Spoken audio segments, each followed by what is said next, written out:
তুমি কি কখনো এমন অনুভব করছো যে মানুষটা একদিন তোমার জীবনের সবকিছু ছিল, যার সাথে কথা না বললে তোমার দিন শুরু হতো না, যার একটা মেসেজের অপেক্ষায় তুমি ঘন্টা পর ঘন্টা কাটিয়ে দিতে?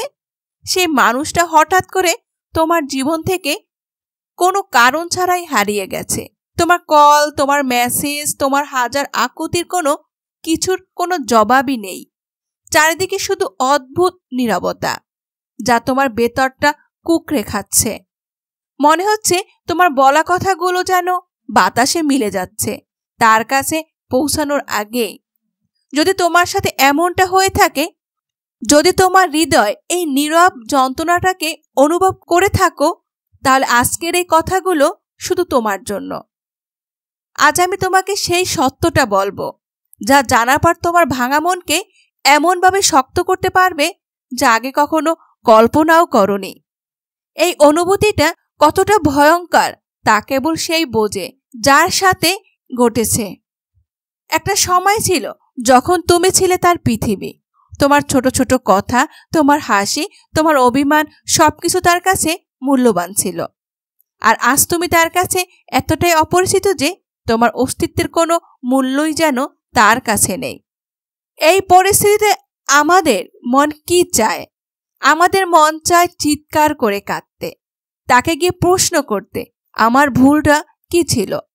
আমরা তাকে হাজারটা মেসেজ পাঠাতে চাই, তাকে বোঝাতে চাই যে তাকে ছাড়া আমি কতটা অসহায়।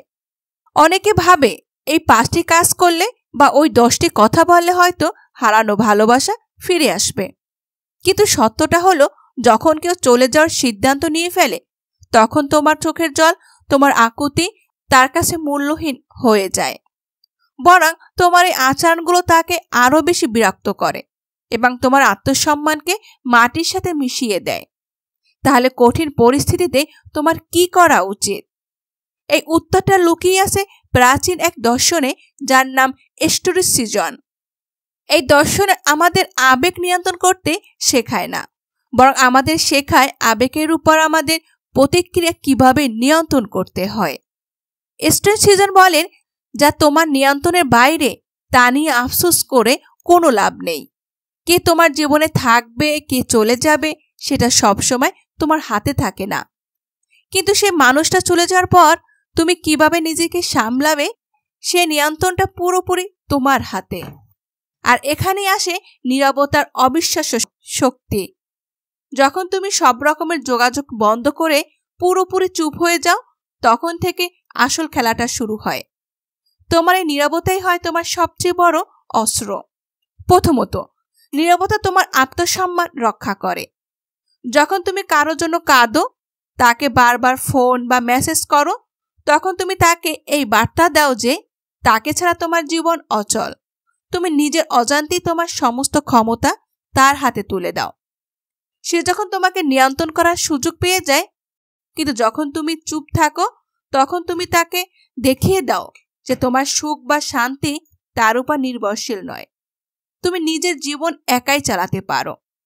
এই নীরবতা তোমার ভেঙে যাওয়া আত্মবিশ্বাসকে জোড়া লাগাতে সাহায্য করে, তোমাকে নিজের পায়ে দাঁড়াতে শেখায়। তোমার এই চুপ থাকা তাকে ভাবতে বাধ্য করে যে তুমি এতটা দুর্বল নও যতটা সে ভেবেছিল। দ্বিতীয়ত, নীরবতা তোমাকে নিজের ভেতরটা দেখার সুযোগ করে দেয়। যতদিন তাকে ফিরে আনার চেষ্টা করো, ততদিন তোমার পুরো মনোযোগ তার উপরে থাকে। তুমি নিজের কথা ভাবা সুযোগই পাও না, কিন্তু যখন তুমি নীরবতা পালন করো, তখন তুমি নিজের সঙ্গে কথা বলার অফুরন্ত সুযোগ পাও। নিজেকে প্রশ্ন করতে পারো, এই সম্পর্কটা কি সত্যি আমার জন্য সঠিক ছিল? আমি কি সম্পর্ক থেকে খুশি ছিলাম? আমার নিজের কি কোনো ভুল ছিল? এই আত্মসমালোচনা তোমাকে মানসিকভাবে অনেক বেশি পরিণত করে তুলবে। তোমার জীবনের লক্ষ্যগুলো নতুন করে সাজাতে পারবে। তুমি সেই কাজগুলো সব করার সময় পাবে যেগুলো তুমি এই সম্পর্কের কারণে করতে পারোনি। হতে পারে সেটা নতুন কোনো শখ, জিমে যাওয়া, বন্ধুদের সাথে সময় কাটানো বা নিজের ক্যারিয়ারের দিকে মনোযোগ দেওয়া। এই সময়টা পুরোপুরি তোমার নিজেকে নতুন আবিষ্কার করে। তৃতীয়ত, নীরবতা ক্ষমতার ভারসাম্য বদলে দেয়। যে মানুষটা তোমাকে ছেড়ে চলে গেছে সে অবসাদের মনে এটাই আশা করে যে তুমি কষ্ট পাবে, তুমি তাকে ফিরে আসার জন্য অনুরোধ করবে। তোমার এই প্রতিজ্ঞাগুলো তাকে আত্মতৃপ্তি দেয়। কিন্তু যখন সে তোমার কাছ থেকে এই প্রতিজ্ঞাগুলো পায় না তখন সে অবাক হয়। তখন তার মনের মধ্যে প্রশ্ন জাগতে শুরু করে, তাহলে সে কি আমাকে ছাড়া ভালো আছে? আমার কোনো গুরুত্বই ছিল না তার জীবনে? তোমার এই অপ্রত্যাশিত নীরবতা তাকে অস্বস্তিতে ফেলে দেয়। ক্ষমতার যে লাগামটা তার হাতে ছিল সেটা আগলা হতে শুরু করে। সে তোমাকে নিয়ে ভাবতে শুরু করে, সে আগে হয়তো করতো না। তোমার নীরবতা তাকে এমন এক মানসিক শূন্যতায় ফেলে দেয় যা তোমার হাজারো কান্নার চেয়েও বেশি শক্তিশালী। চতুর্থত, নীরবতা হলো তোমার সবচেয়ে বড় জোরালো উত্তর। তোমার হয়তো তাকে অনেক কিছু বলার ছিল, অনেক অভিযোগ ছিল, অনেক অভিমান ছিল, কিন্তু ভেবে দেখো মানুষটা তোমার আবেগকে কোনোদিন সম্মান দেয়নি। সে কি তোমার কথার মূল্য দেবে না। তাই কিছু না বলাই সেরা উত্তর। তোমার এই চুপ থাকাই তাকে বদলে দেবে যে তুমি কতটা কষ্ট পেয়েছ। তোমার নীরবতা তাকে বুঝিয়ে দেবে যে তার সিদ্ধান্তে তুমি কতটা আহত।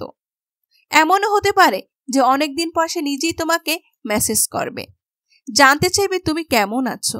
হে হয়তো লিখবে, তুমি এত শান্তভাবে সবকিছু কিভাবে মেনে নিলে?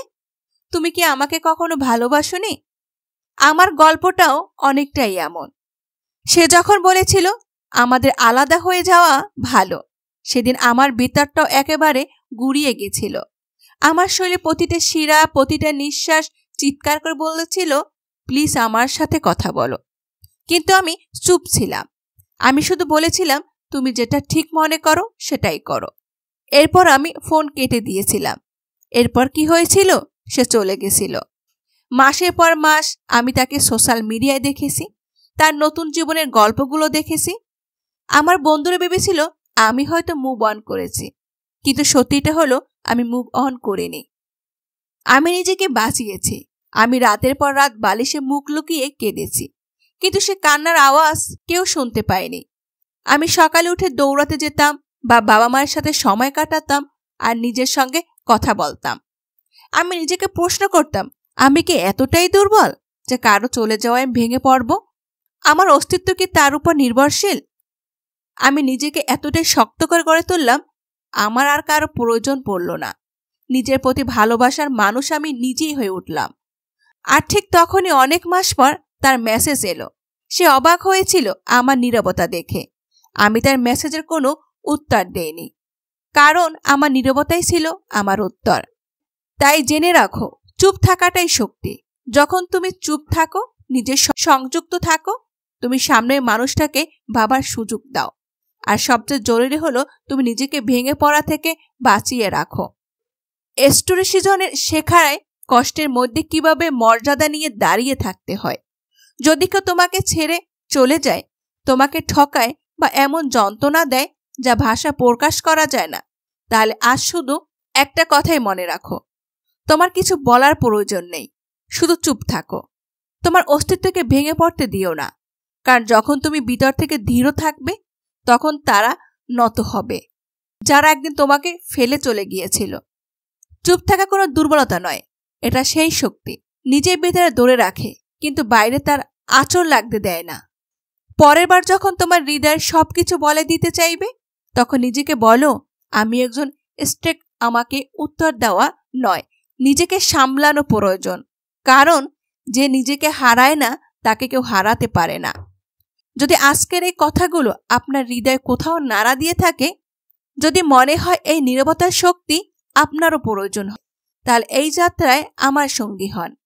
এই ভিডিওটা তাদের সাথে শেয়ার করুন যাদের এই কথাগুলো শোনা খুব প্রয়োজন, আর চ্যানেলটি সাবস্ক্রাইব করে রাখুন।